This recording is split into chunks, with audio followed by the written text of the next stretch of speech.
आप देख रहे हैं R7 भारत न्यूज, देश की बात। नमस्कार, आप देख रहे हैं R7 भारत न्यूज। रामपुर लोकसभा चुनाव में सपा अपना उम्मीदवार नहीं खड़ा करेगी। समाजवादी पार्टी ने चुनाव का किया बहिष्कार। समाजवादी पार्टी के जिला अध्यक्ष अजय सागर ने प्रेस वार्ता कर कहा, हमारे नेता आजम खान साहब ने राष्ट्रीय अध्यक्ष अखिलेश यादव जी को पेशकश की थी। राष्ट्रीय अध्यक्ष रामपुर से चुनाव लड़े, लेकिन ऐसा संभव नहीं हो पाया। राष्ट्रीय अध्यक्ष यहाँ से चुनाव नहीं लड़ सके। इसके अलावा और भी कई नाम आए हैं। इस उपलक्ष्य में हम यहाँ की परेशानियों को देखते हुए पहले उपचुनावों में यहाँ की जनता के साथ जो परेशानी आई है, प्रशासन द्वारा उनको किस तरह से परेशान किया गया है, उसको देखते हुए आजम खान साहब के आदेश पर हम लोग इस चुनाव का बहिष्कार कर रहे हैं। हम चुनाव में नहीं जाएंगे। मीडिया के सवाल ने किया, क्या लोकसभा चुनाव में समाजवादी पार्टी प्रत्याशी नहीं उतारेगी? इस पर अध्यक्ष अजय सागर ने कहा कि यह राष्ट्रीय अध्यक्ष जी के विवेक पर है। बहिष्कार की वजह है उपचुनाव में जिस तरह से जिला प्रशासन का समाजवादी पार्टी के साथ रवैया रहा है, बहन बेटियों के साथ मारपीट की गई है, इसलिए हम बहिष्कार कर रहे हैं। Bureau report R7 Bharat news.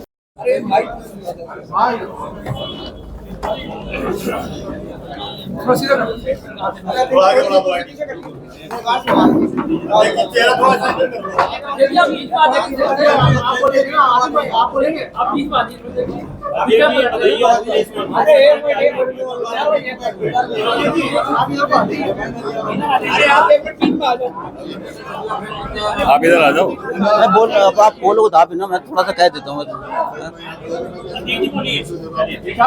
बताइए क्या है।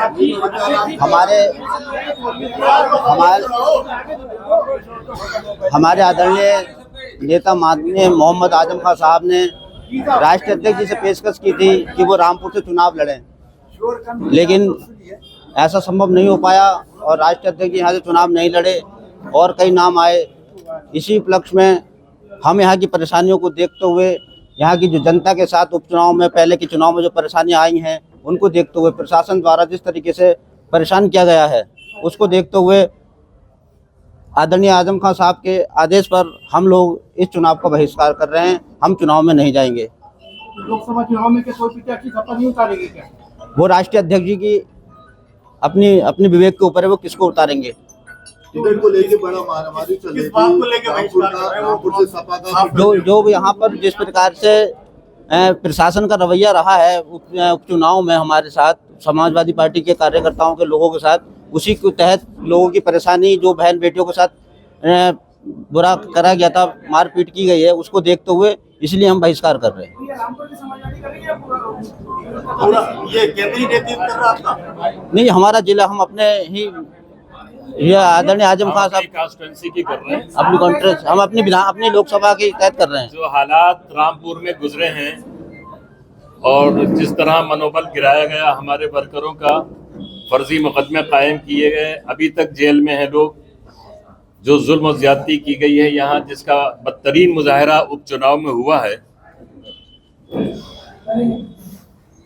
और अभी तक लगातार जिस तरह की प्रशासन द्वारा कार्रवाइयाँ की जा रही हैं समाजवादी पार्टी लोगों के खिलाफ, इन तमाम हालात से निपटने के लिए हमने माननीय राष्ट्रीय अध्यक्ष जी को ऑफर किया था कि वो रामपुर से चुनाव लड़ें। ये वक्त की आवाज़ भी थी, रामपुर की ज़रूरत भी थी, लेकिन अपनी अपनी ज़रूरतें, अपनी अपनी मसलतें हैं। अभी तक राष्ट्रीय अध्यक्ष जी का कोई निर्णय नहीं हुआ है।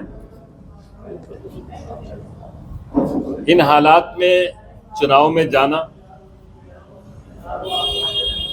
हमें ये महसूस होता है कि रामपुर की महिलाओं के साथ, बुजुर्गों के साथ जो अभद्रता, जो व्यवहार, वोट के अधिकार को रोकने की जबरदस्ती की पुलिस की कोशिशें, ये सारी कार्रवाइयां जो भयानक हुई हैं, जो रामपुर का एक इतिहास बना है और जिन्होंने दुनिया ने देखा है, आज भी जिसके रिकॉर्ड मौजूद हैं, ये दोहराया न जाए।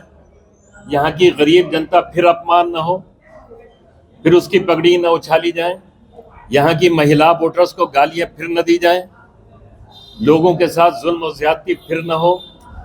पोलिंग के दिन वो बर्बरियत का तमाशा और पोलिंग से पहले पार्टी वर्करों के खिलाफ जो कार्रवाई पिछले 2 चुनाव में हुई है, इस पीड़ा को फिर हमारे वर्कर न झेलें। हमने इस माहौल को बेहतर करने के लिए राष्ट्रीय अध्यक्ष जी से गुजारिश की थी कि वो यहाँ आए लेकिन अभी तक उसमें कामयाबी नहीं मिली है। लेकिन इन हालात में हम चुनाव में जाना उचित नहीं समझते हैं, उसका बाइकाट कर रहे हैं, इसलिए कि हम रामपुर के मुअज़्ज़ज़ शहरियों की पगड़ियां नहीं उछालवाना चाहते, यहाँ की ख़वातीन को धक्के और गालियां नहीं खिलवाना चाहते, यहाँ के नौजवानों को गालियां नहीं खिलवाना चाहते, उनके गिरबान पर पुलिस के हाथ नहीं डलवाना चाहते। 23 जून और 2022 और 5 दिसंबर 2022 को, 23 जून थी ना, 23 जून 2022 और 5 दिसंबर 2022 के चुनाव में जो यहाँ हुआ है वो बहुत बर्बरता पूर्वक पुलिस की कार्रवाई थी। अफसोस ये है कि जिन अधिकारियों की शय पर ये सब कुछ हुआ उनमें से कुछ यहाँ अभी मौजूद हैं, और हमें अफसोस ये है कि चुनाव आयोग के जो दिशा निर्देश हैं अधिकारियों को किसी जनपद में रहने का जो सीमा मुकर्रर की है उसकी भी अवहेलना हो रही है। उस सीमा को पार करके भी कुछ लोग चुनाव आयोग के कानून को लांघकर यहाँ रह रहे हैं। उससे नियत का अंदाजा होता है कि वो सिर्फ और सिर्फ एक मिशन पर उन्होंने अब तक काम किया है और फिर उसी मिशन को लागू करना चाहते हैं। कौन लोग हैं वो? अब आप अगर इतने नावाकिफ हैं तो फिर काहे का प्रेस है? अच्छा, ये बात हमसे पूछ रहे हैं। ये जो आप बहिष्कार कर रहे हैं, प्रेस ये जानना चाह रही है कि ये भारतीय जनता पार्टी का रास्ता साफ कर रहे हैं आप, या फिर ये परमानेंट माना जाए कि आप बहिष्कार में रहेंगे? हम रामपुर के लोगों की इज्जत फिलहाल बचा रहे हैं। इससे पहले तो ये सवाल आया नहीं। तो उससे पहले तो हमने देखा ना तमाशा, जब घटना घटित होगी उसके बाद ही तो फैसला लिया जाएगा।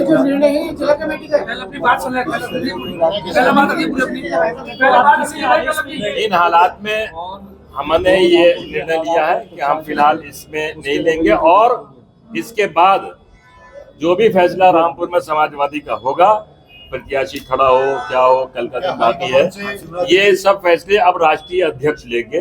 क्या करते हैं वो उसका इंतजार कीजिए। ये निर्णय से पहले आपने फैसला लिया है तो उसको क्या समझते हैं? उनके निर्णय से पहले आपने फैसला लिया उसको क्या समझते हैं?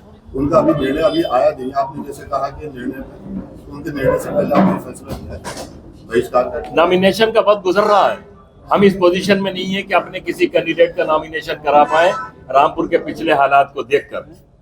रामपुर के शहरियों को बेइज्जत कराना नहीं चाहते, उनकी पगड़ियों उछलवाना नहीं चाहते। इलेक्शन में अब तक हिंदुस्तान में जितना भी करप्शन हुआ होगा उन सब को मिलाने के बाद भी उससे ज्यादा रामपुर में करप्शन हुआ है 5 दिसंबर और 23 जून को, जो दो